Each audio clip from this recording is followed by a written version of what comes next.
this segment, we're going to talk about the need for management innovation, the need to fundamentally rethink our understanding about why management works the way it does and what it could do differently. And this is important, as I said in the previous segment, because the demands on the business world are changing faster than our traditional kind of capacity to change.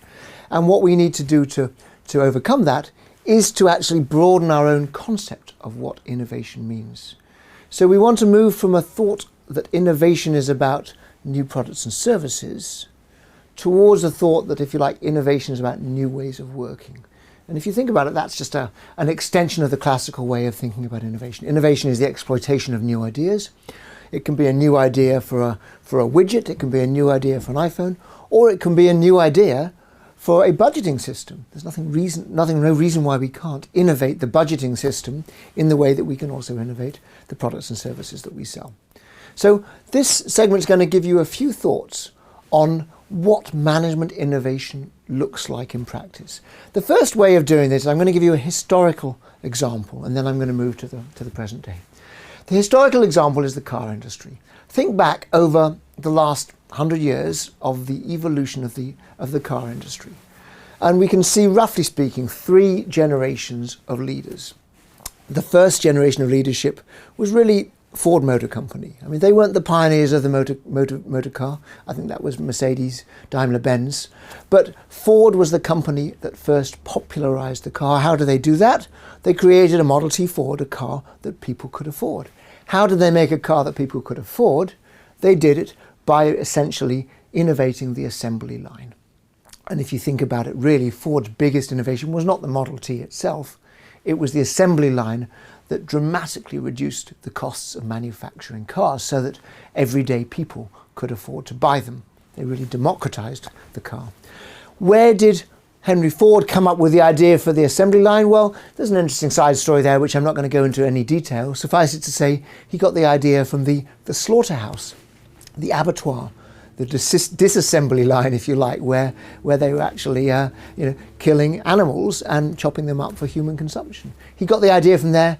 He turned it into a process innovation, a way for dramatically reducing the cost of manufacturing cars, and that put Ford into a prominent place.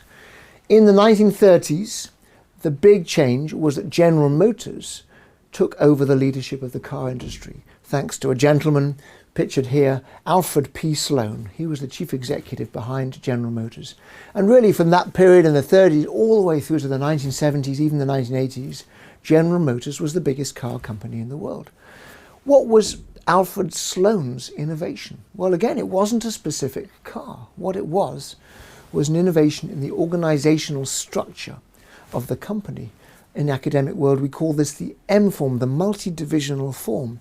Most of you will know it as this idea that companies have strategic business units. They have specific units, each of which focuses on one particular market. Now, that's commonplace today. Pretty much every company has a multi-divisional structure. But of course, that idea had to come from somewhere.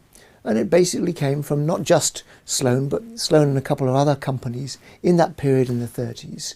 And what Sloan realized was that by creating 5 separate divisions for General Motors, Buick, Oldsmobile, Cadillac, Chevrolet, and so forth, he would be able to create a company which tapped into many more different segments of the market than Ford, who had a much more narrow focus.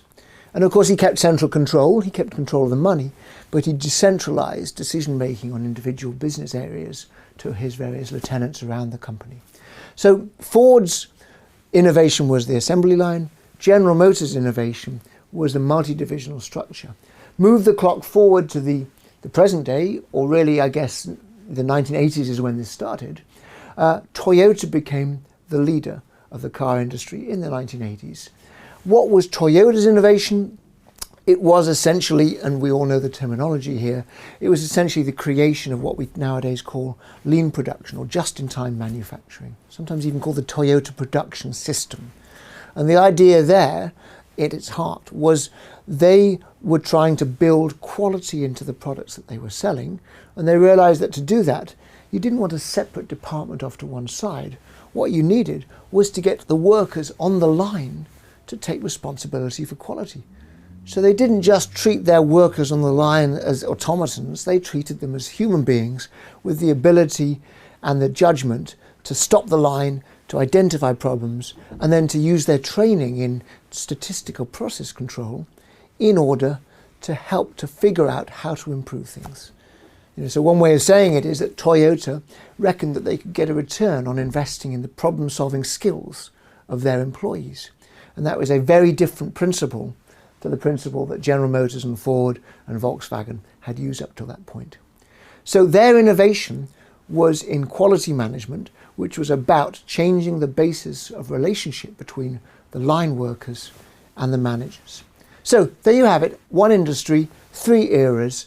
In each era, leadership comes down to innovations in the management principles and practices of the company rather than any particular product or service. So the argument is really that it is possible for a company to invest in management innovation and to develop sustainable competitive advantage as a result of that.